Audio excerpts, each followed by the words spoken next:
Welcome in, everybody. My name is Derek Delaney, founder and president of PharmD Financial Planning. I don't think it's a secret that tax planning is absolutely critical when it comes to the overall health of somebody's financial plan and somebody's financial well-being, specifically if you look way out into the future. But before we jump into that, I just want to let everybody know again that the information presented in this video is not intended to be accounting, tax, or legal advice. This should not be taken as an endorsement of any kind for any sort of security fund or non-security offering. And just know that always consult your accountant, investment advisor, or lawyer before making any decisions. So now that we have the legal stuff out of the way, let's talk about taxes and let's talk about the power of proactive tax planning. So proactive tax planning is a great way to save money for an individual or a family in any given year by doing smart tax moves. But I think the real value in proactive tax planning is limiting your future liability, which not only saves you money in future taxes, but it frees you up to be able to do more things with your money when you don't have the drag of tax liability associated with it. So in this video, I want to talk about just some key things you can take a look at on your tax return that you could potentially use to identify if there are tax planning considerations you can take advantage of or not. So to start, let's just take a look at what a normal tax return might look like. So this is a joint tax return from a John and Jane Doe. And you can see that their total income is $146,000, a little more than that this year. But we all know that just because you make $146,000 doesn't mean you get taxed on $146,000.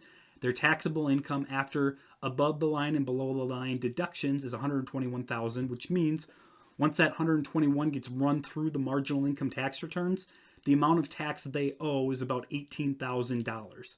And if we move over to the right a little bit, you'll see that the marginal rate they're in, which is really, really important for a lot of people to identify in their own tax situation, is 22%, which means that the last dollar they earned in 2021 was taxed at 22%. However, if you go down a little bit, you'll see their average rate, which is 12.4, which means that for every dollar they earned of taxable income in 2021, 12.4% of that was owed to the IRS in taxes, which means 12.4 cents is sent to the IRS in taxes due, which is how we get to the 18,111 number of total tax due in that year. But let's look a little bit closer. And I'd like to get down to the marginal tax bracket information for John and Jane Doe first. And you can see, like we talked about before, they're sitting in that 22% bracket at $120,000 or $120,800 of taxable income. And you can see that number puts them comfortably in the middle of that 22% bracket. And they could actually increase that number up to $172,750 before they find themselves entering into a newer and higher bracket of 24%. And that's going to be important here for a couple different reasons coming up. The other thing I want you to take a look at is over to the right, where you can see there are planning opportunities that are available to John and Jane Doe based off of the income they have on their tax return in 2021. And one of the biggest opportunities they could potentially have is they have not exceeded, they have not exceeded that Roth IRA contribution limit, which means they can make Roth IRA contributions and they have not excluded themselves because they've earned too much. They have not crossed that threshold.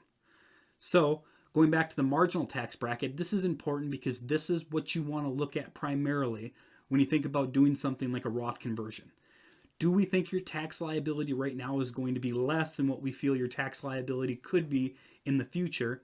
And if so, does it make sense to accelerate taxes on your tax return this year in that 22% bracket for John and Jane Doe if we think that they could end up being in a bigger or higher bracket or in a higher tax situation later on in life?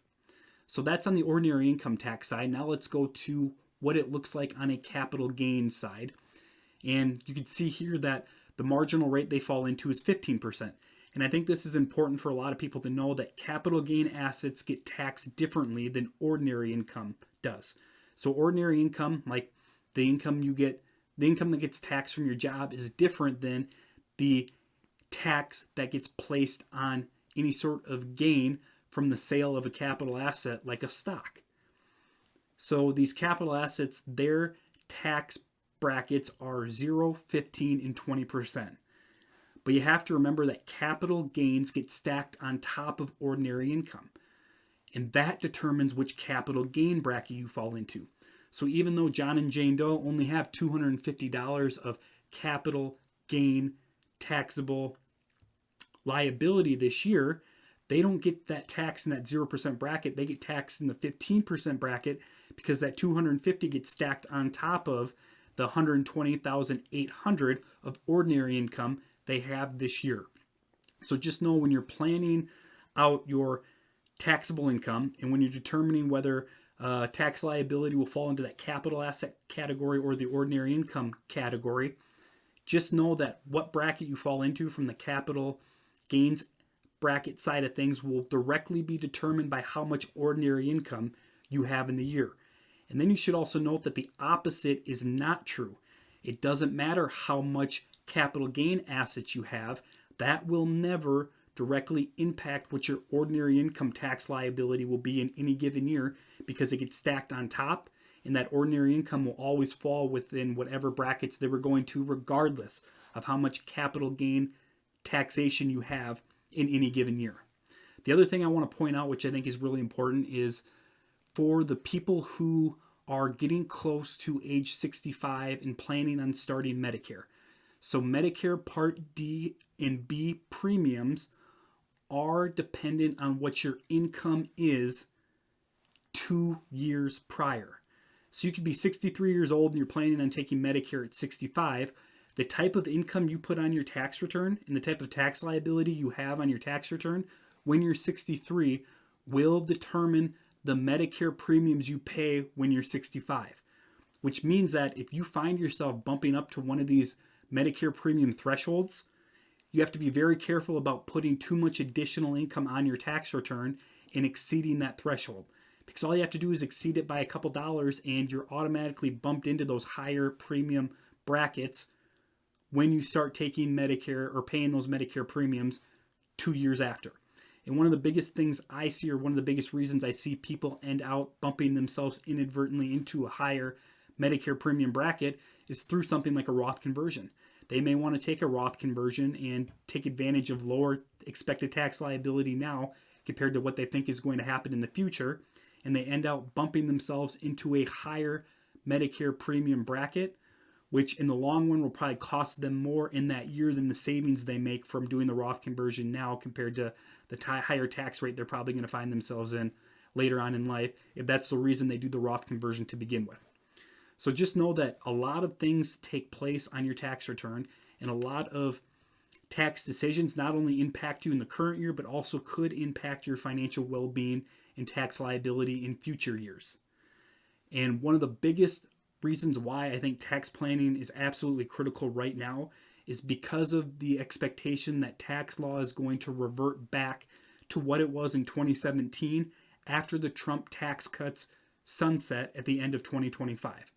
So let's take a look at some of the biggest changes that are expected to be made when those Trump tax cuts go away at the end of 2025. And I think the four biggest areas that are going to impact most people are the ordinary income brackets are going to revert back to what they were in 2017. So in our example before, John and Jane Doe were comfortably in that 22% marginal bracket. If rates go back to where they were in 2017, John and Jane Doe would find themselves in the 25% bracket, even if they had the exact same tax scenario play out. It's just because those rates are going to go up in 2017.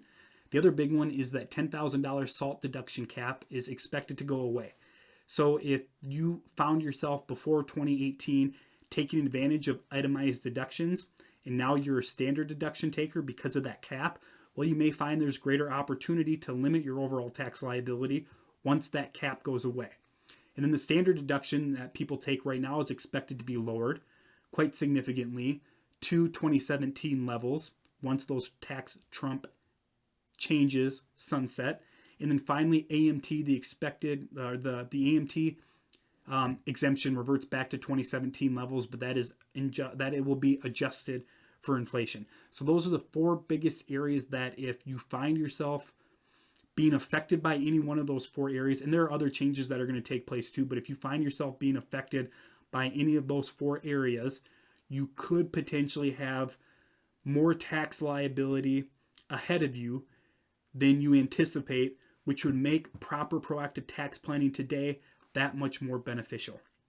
So if you're big into wanting to boost your overall future financial well-being, there's not a single better way, in my opinion, than to properly do proactive tax planning for yourself right now. It's what I do for all my clients in my firm. So if that's something you're looking at implementing and you want help doing, reach out and let me know. You can always go to my website and find other information about this, or you can always book a complimentary consultation and we can talk about your specific situation in more detail. Again, my name is Derek Delaney. You can check out my website and book that complimentary consultation at PharmDFP.com. I look forward to our conversation, and until next time, happy planning.